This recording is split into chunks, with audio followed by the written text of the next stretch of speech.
Coming up on the main stage with over a decade of experience in marketing in digital and audio space, iHeartMedia's Ryan Loach is here to help CBD brands navigate regulations and find the right advertising solutions for your company to position yourself for success in 2022. All right, I'll give the stage to you here, Ryan.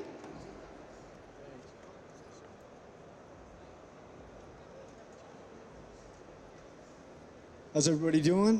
Forgive the oversized water bottle here, but yeah, just wanted to keep this super informal, give you a little background on legally what we can do to help with advertising and what brands can do, just because it is so restrictive with CBD companies. So, you know, it is becoming a nationwide thing with 47 states allowing it. You all know the numbers of the growth and the potential that the industry has. And studies have shown that people are going to be looking more into self-care after this pandemic. Although CBD directly, you know, was not have that 80% growth, the potential is enormous there, and people are shopping more online. So having that online marketplace and somewhere where people can go, the digital address is really beneficial.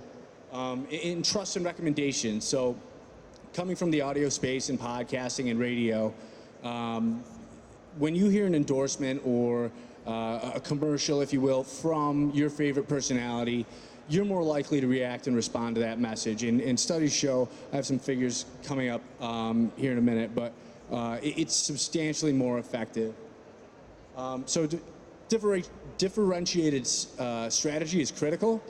People are spending 31% of their time in media consumption with audio, and only 9% of the advertising spend is going there. So there's huge potential for emerging brands to come in, get really high value, and get the message out to the masses.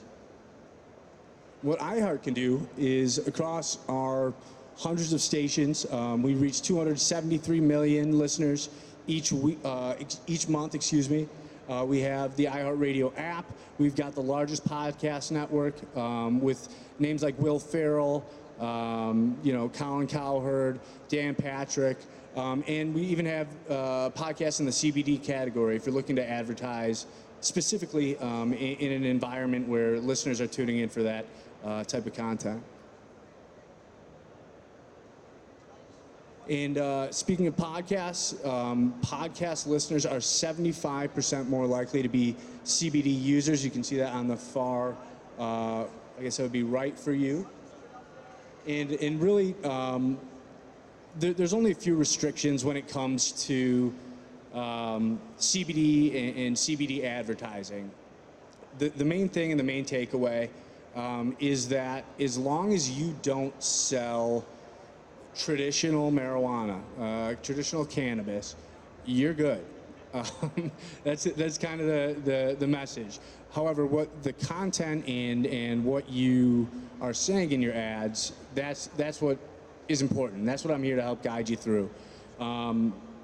There are restrictions on ingestibles, tinctures, you know, anything of that nature. Usually your safest bet is to stick to topicals. And that is because you're able to explicitly highlight your product when you talk about topicals. You don't necessarily have to offer them as a brand, but if you have them in your portfolio, I always recommend highlighting, you know, features of the product and what differentiates your brand.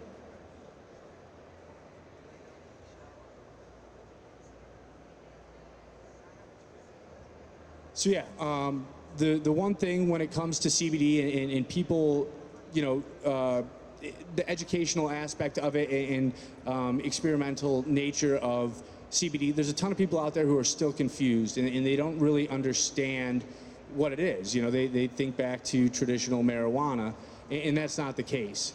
So that's where radio can come in and leverage our influencers like Ryan Seacrest, Steve Harvey, you know, names that are household names that get behind your brand and your product.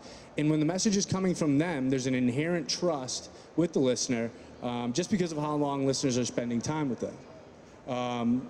Obviously, with certain state regulations, we'd want to hone in and focus on excluding, states like Idaho, South Dakota, where there are tighter restrictions. However, if you have a storefront or a geolocation, a brick and mortar location, we can target, whether it's through streaming, through digital, through podcasting, even through radio, with our local radio stations, we can target and drive traffic to your stores.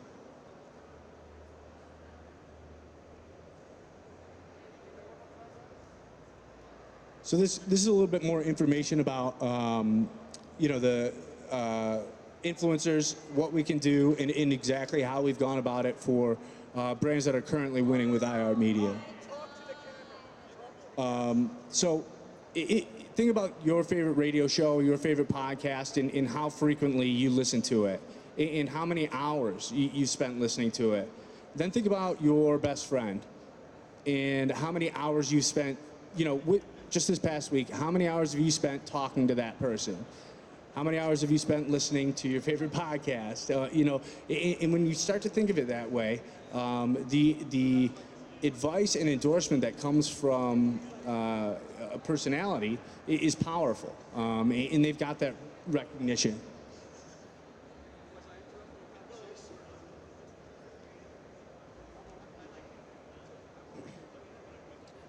So on top of radio and podcasts, we have streaming with the sales of wireless headsets, smart speakers.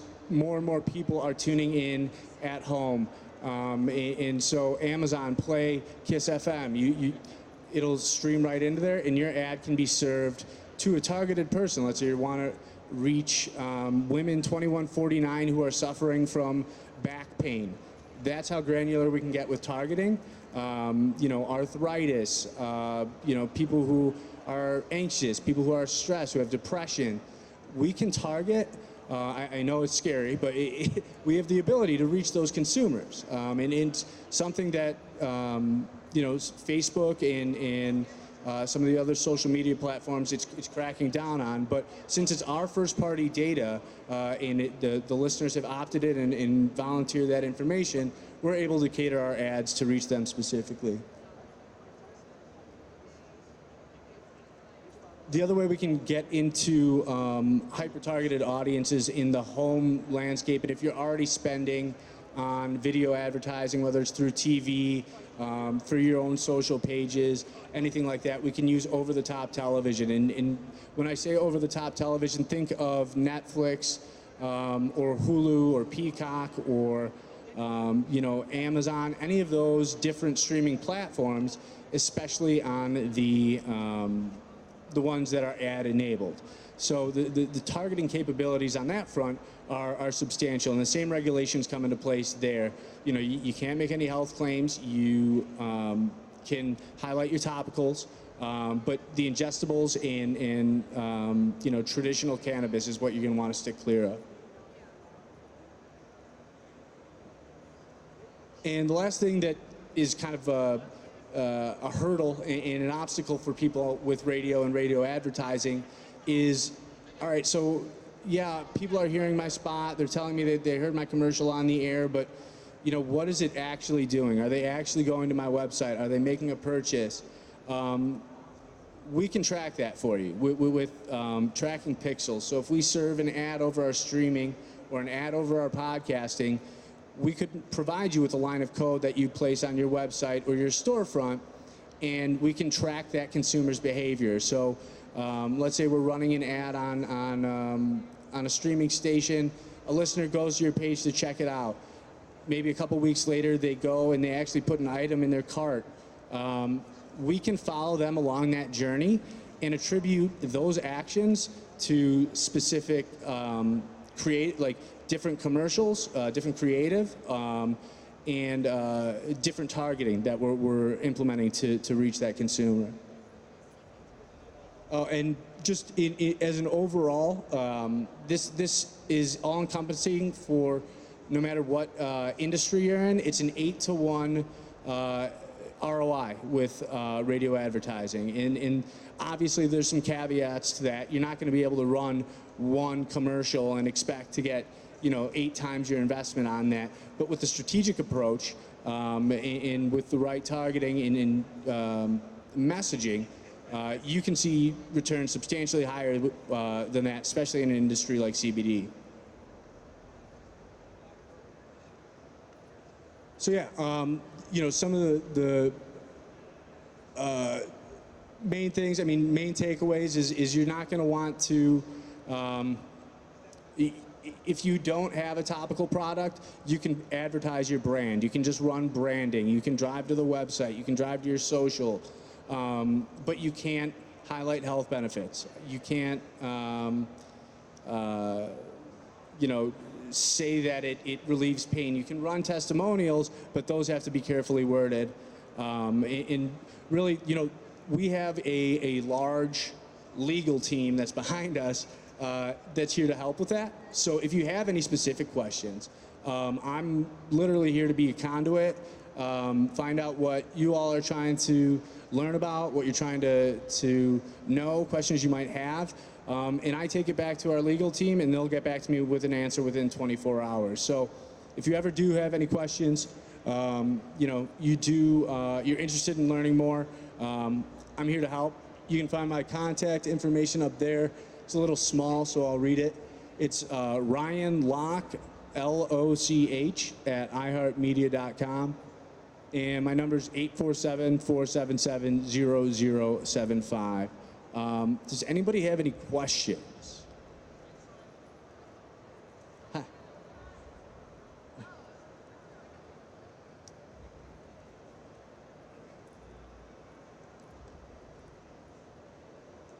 Hello. Hi. What's up?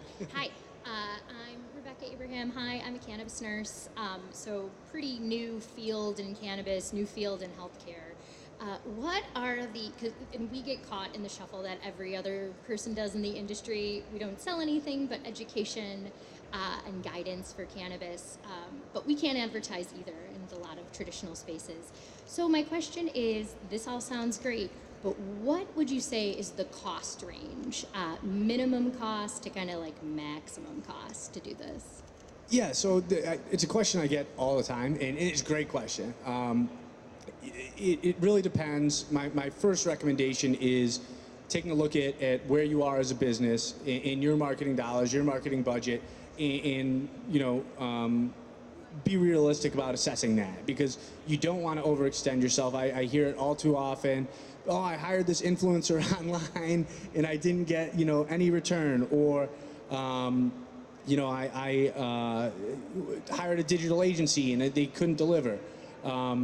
Typically, I would say $10,000 is a good place to start. And when I say $10,000, that's an annual budget. Okay. But I wouldn't run that over the course of 12 months, if that makes sense. You're going to want to tighten that up to have a very dense frequency.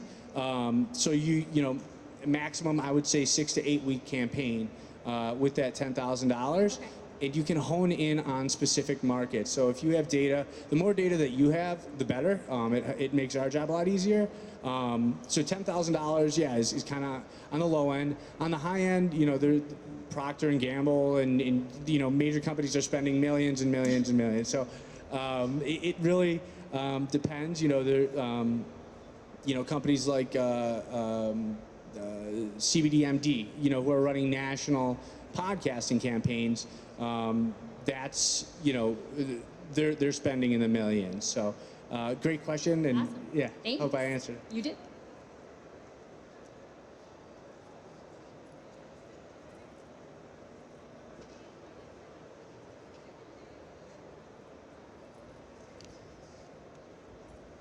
Hi, Brian. My name is Molly. So, in that 10,000 or in that budget, will that also include like the script of like testimonials and things like that, like the creative for the advertising campaign? Because I'm finding it difficult because there's so many regulations as to how I can advertise that my creativity's kind of stunned because of all the can't do's. So Awesome question. Yeah, no, and that's another thing I hear all the time.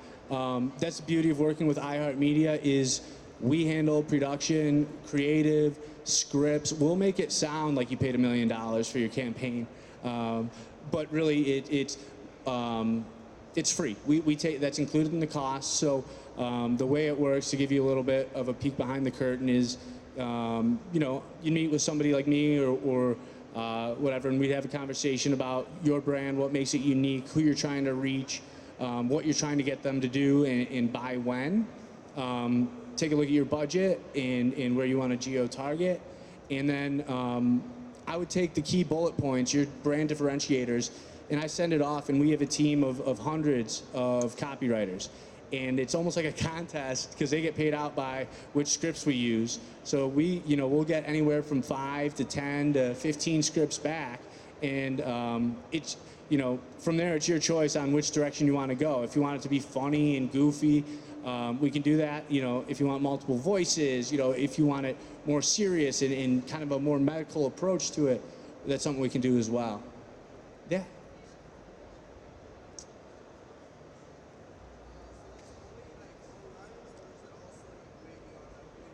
Yeah, so it's also radio stations. So we can air your spots over traditional on-air radio. That using personalities to highlight your brand, and that would be my recommendation too for emerging brands is to get a talent involved.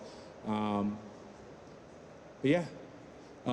We can also activate at events. So, when radio stations have their concerts, things like that, the only caveat there is that your employees would need to be kind of manning the booths and handling distribution or sampling or anything of that nature. But yeah, any other questions? All right, well, thank you, everybody.